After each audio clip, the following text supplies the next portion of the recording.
In serving them, we serve Jesus Christ, our Lord. Mayong adlaw kaninyong tanan. Ako si Sister Marilu, usa ka madre sa Daughters of St. Camillus.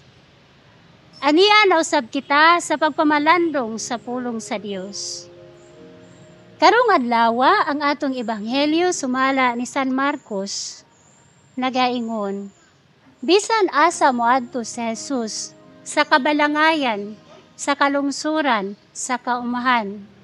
Dadon gayud sa mga tao ang mga masakiton ug giayo kini ni Jesus.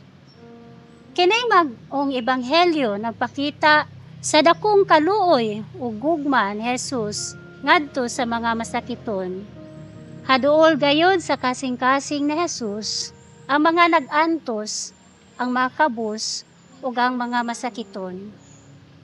Tinuod gayud ang giingon ni Saint Camillus, patron of the sick, that the poor and the sick are the heart of God.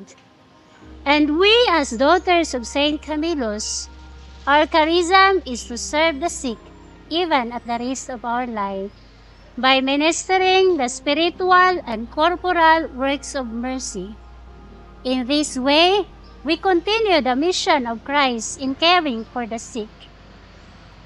Mga igsoon ko diha ni Kristo, in this year of Jubilee, ang simbagahan nag-aghap kanato sa paghatag ug paglaom ngadto sa mga masakiton, pinaagi sa atong presensya, pag-alagad ug pag-ampo kanila.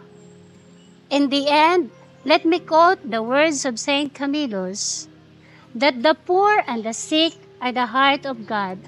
In serving them, we serve Jesus Christ, our Lord.